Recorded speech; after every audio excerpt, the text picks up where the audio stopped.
This is episode number 15 of the Connor Chep podcast. Today I wanted to do something a little different. I recently had to give a presentation in my software engineering bootcamp. We call it a lightning talk, so you could pick any topic you wanted and then present to the class. And naturally I picked Bitcoin because what else? So for today's podcast, I wanted to go through that presentation and just kind of give my thoughts on why I think Bitcoin has the potential to end war, poverty, and inequality through the promotion of economic freedom, financial inclusion, and decentralized global cooperation. I know some of these ideas presented may seem bold if you're not as far down the rabbit hole as myself or other Bitcoiners, but I do ask that you keep an open mind, and I'll try and make sure that for those just listening in and not watching the actual video, that they can still get value out of this, but there is a presentation to go along with this, so if you can watch the video, I think that'd be helpful. And for those just listening, I've presented a meme where it has the four different sides of the political spectrum with authoritarian at the top, libertarian at the bottom, left, economic left at the far left side of the graph, and then economic right. And then there's an arrow going directly up, making the graph 3D, and it says Bitcoiner, and there's a monk floating holding a Bitcoin. And I think it's just such a perfect picture to show that once you go down the Bitcoin rabbit hole, politics becomes meaningless because Bitcoin solves most of the problems that politics pretends to solve, but naturally never solves. So, first question, what even is money? Well, it's a unit of account, a store of value, and a medium of exchange. At least those are the three things money should be. We've seen central banks sacrifice the store of value portion of money in order to try and keep some semblance of stability, but even that seems to be cracking. And with fiat currency, money is also a unit of control. So you look at what happened to the truckers up in Canada, not even just the truckers, people who donated to that protest, they got their bank accounts confiscated or frozen. That is in a G7 country. It's supposed to be a democratic country. People got their bank accounts frozen for donating to a movement they supported. We also saw it with Russia. Now, obviously, it's horrible. Russia invaded Ukraine. But to just completely steal all their treasuries, that just sends a message to the whole world that if you do something the United States does not like, we will take your money. It's wrong. It's not right, no matter how you cut it. And it makes people not want to use treasuries, which is a massive, massive global settlement layer, but we're already seeing people start to use the yuan. I think Bitcoin will play a more prominent role, and I think the U.S. really shot themselves in the foot by weaponizing the treasury market and the SWIFT system and essentially telling Russia that all their treasuries are now null and void because they did something that the U.S. doesn't like, which again, it's horrible. It's not right they invaded Ukraine, but it's really wrong that we weaponize the system. There's no good guys. That's just... two wrongs don't make a right in this situation. So one thing I want to get across is that creating money without an opportunity cost is wrong. It's not right that we all have to work for money, US dollars or whatever currency you work for, when one entity gets to not face an opportunity cost and just create that money out of thin air. I believe it ruins democracies because you can't vote your way out of a system where the candidates on both sides of the political aisle are bought and paid for by those close to the money printer. There's something called the Cantillon effect, and that's when that freshly printed money gets entered into the economy.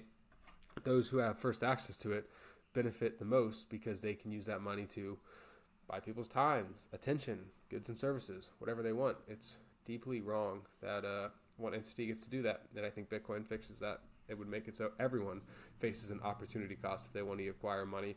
They can't just hit a few buttons on a keyboard and have more money to spend how they please. And this is kind of from Jeff Booth's point of view. He does such a good job talking about how technology should be making things cheaper.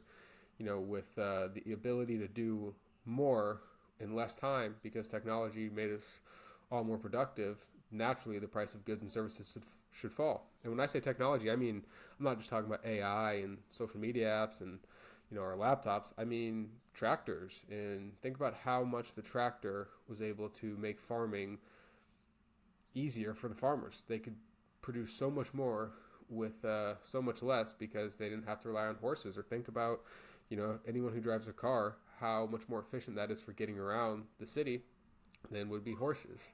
And the reason that technology is not making everything cheaper is because we have technology battling with this inflationary force of money printing, and they're going back and forth.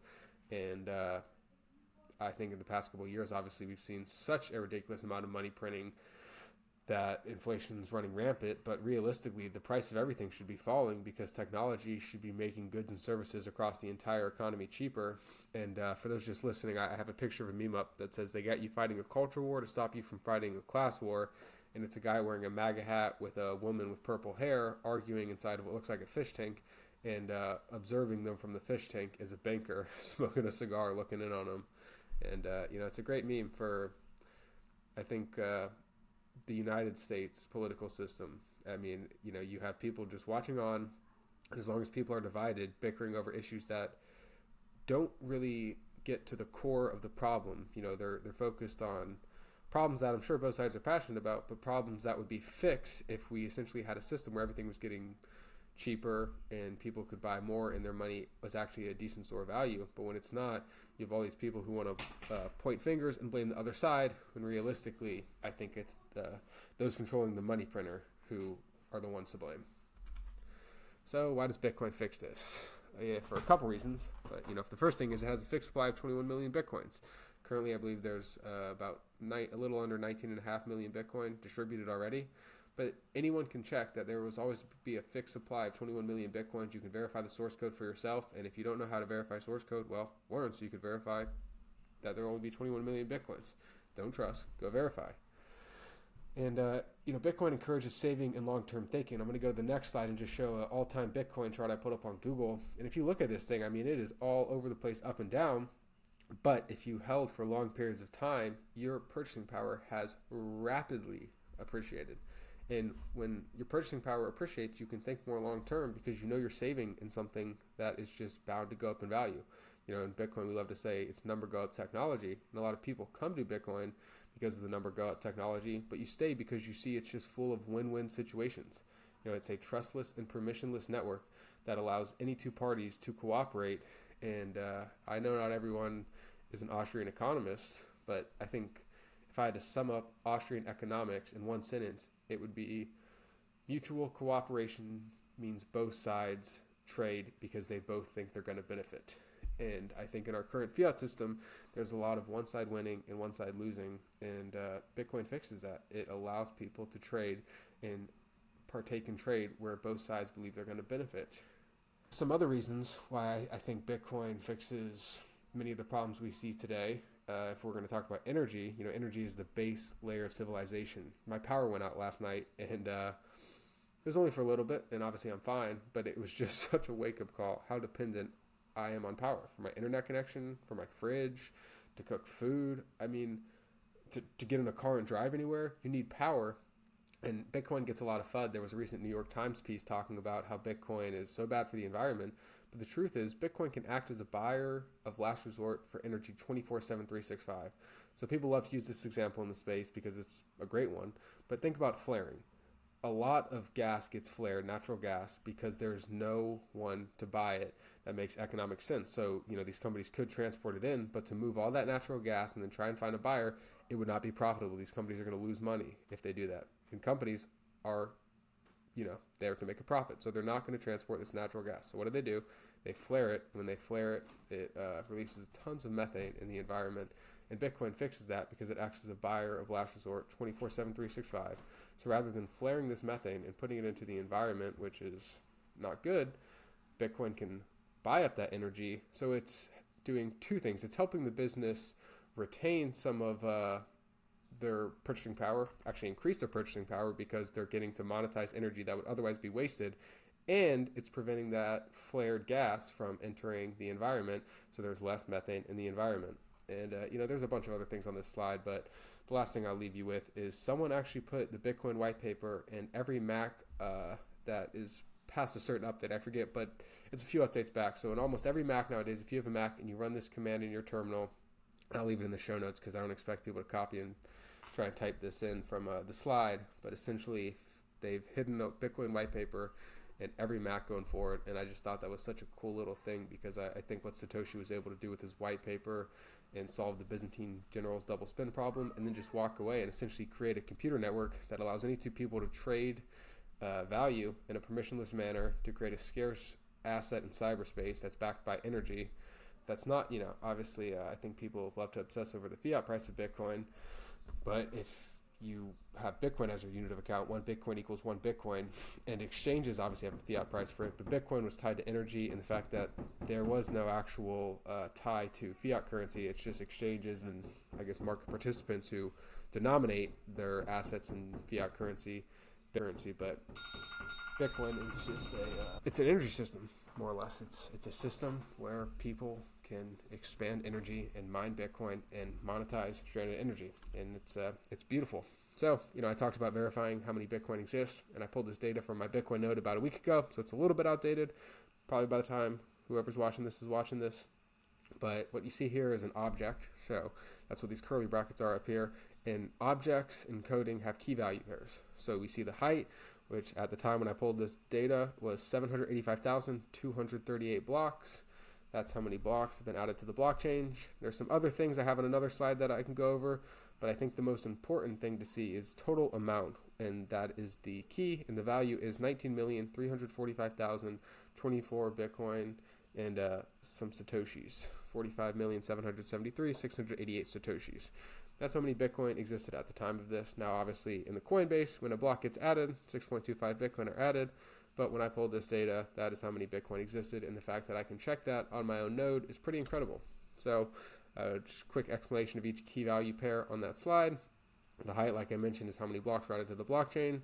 The best block shows this is the block hash of the latest best block in the blockchain. And a block hash is a unique identifier for a block created by hashing the block together. TX out shows the total number of unspent transaction outputs. That is your Bitcoin. If you want to spend your unspent transaction outputs, you have to have the private key to that Bitcoin.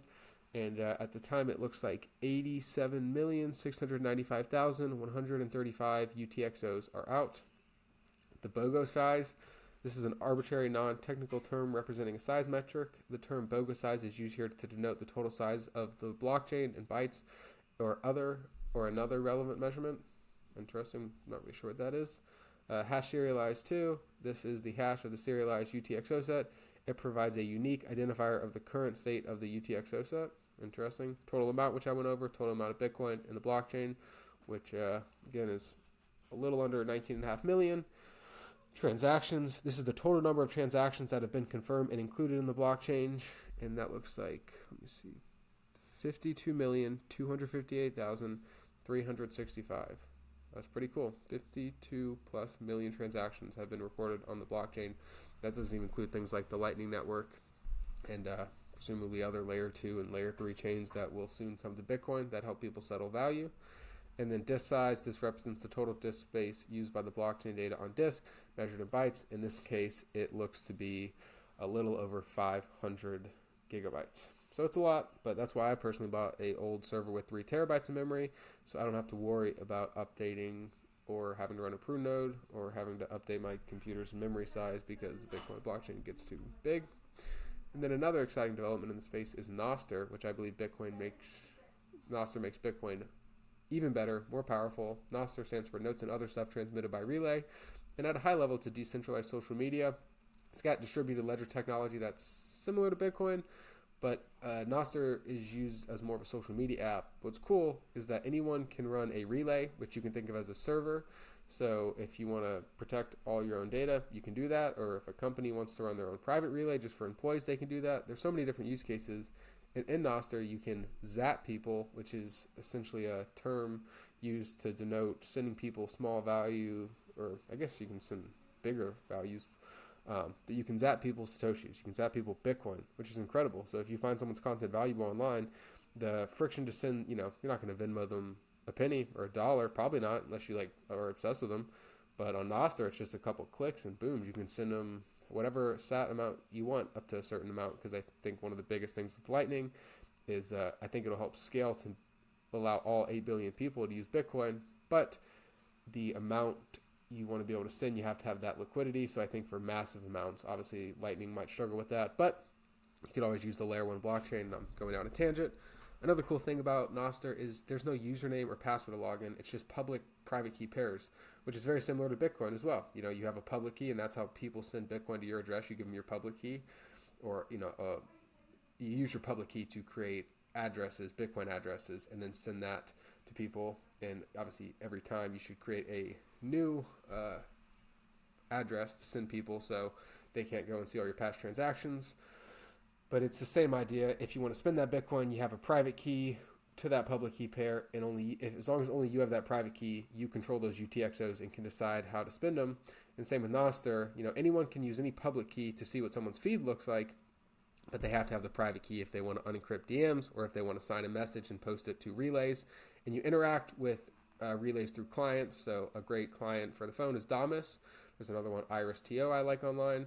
There's all sorts of different clients you can use to interact with relays. But I mean, it's a really powerful platform, and anyone can participate. Anyone can run their own relay server, or you can just use a client, and you can use that public private key to take your data with you between any client. So imagine being able to use your username and password on Gmail and then go and log into Proton Mail. Obviously, you can't do that, but with Nostr, you can. You can take that private key and public key pair and go and log in anywhere and have your data. And I think that's such a better way to do it. I think it's cool having a public-private key pair, and just the fact that it's censorship resistant, that you can zap Bitcoin, and that you can use that public-private key pair to take your data with you anywhere you go. It's incredible. It's a really exciting time, and the devs are working hard and building on Nostr, and it's just such a welcoming environment. At the moment, I don't think there's any algorithms on any clients out there, and it's nice not having an algorithm that tries to provoke emotion to keep you scrolling. Obviously, I like Instagram and Twitter, and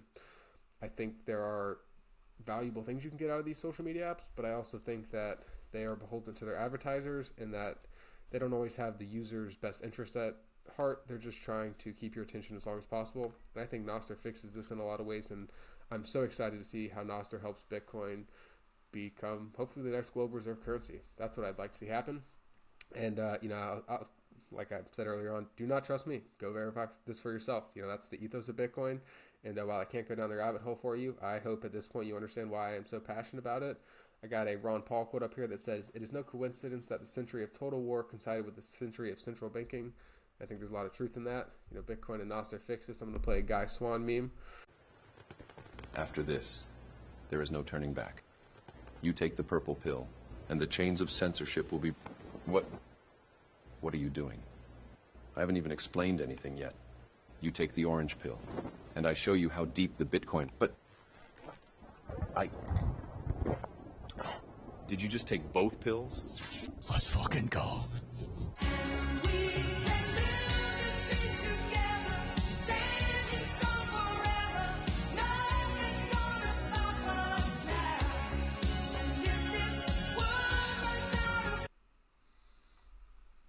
God, I love that meme. So good. For those in the New England area, I'm part of a local Bitcoin meetup called MassAdoption, and would love to have people attend. And you can learn a little bit more about us at MassAdoption.net. I made the website myself, and hopefully going to get some more stuff added to it. Like I said, I'm taking that coding boot camp, so learning. But it's cool to meet Bitcoiners in real life and to see how passionate people are and excited. And I think it's great reading books, learning about it online, Twitter Spaces, the whole nine. But actually meeting Bitcoiners in real life, it's one of the best things I ever decided to do. So check us out, MassAdoption. And then if you have any questions, get at me on Nostr. You can find me there at Bidmucker. I'll leave my NPub in the show notes. You can also get at me on Twitter.